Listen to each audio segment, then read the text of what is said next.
In this video, I'm going to show you how to add the quick Chrome extension, which will allow you to share your screen when you're in either the Cranium Cafe or our classroom space.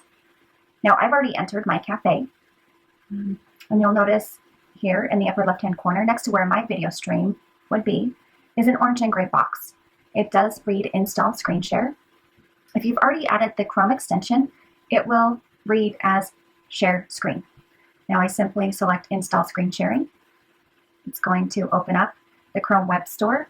I can add that extension to Chrome. Add. It takes just a few seconds. It's added. Now when I come back to my cafe, it now reads as Share Screen.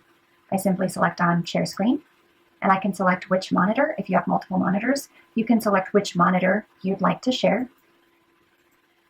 And participants will be able to see what you are sharing on your screen. Please let us know if you have any questions.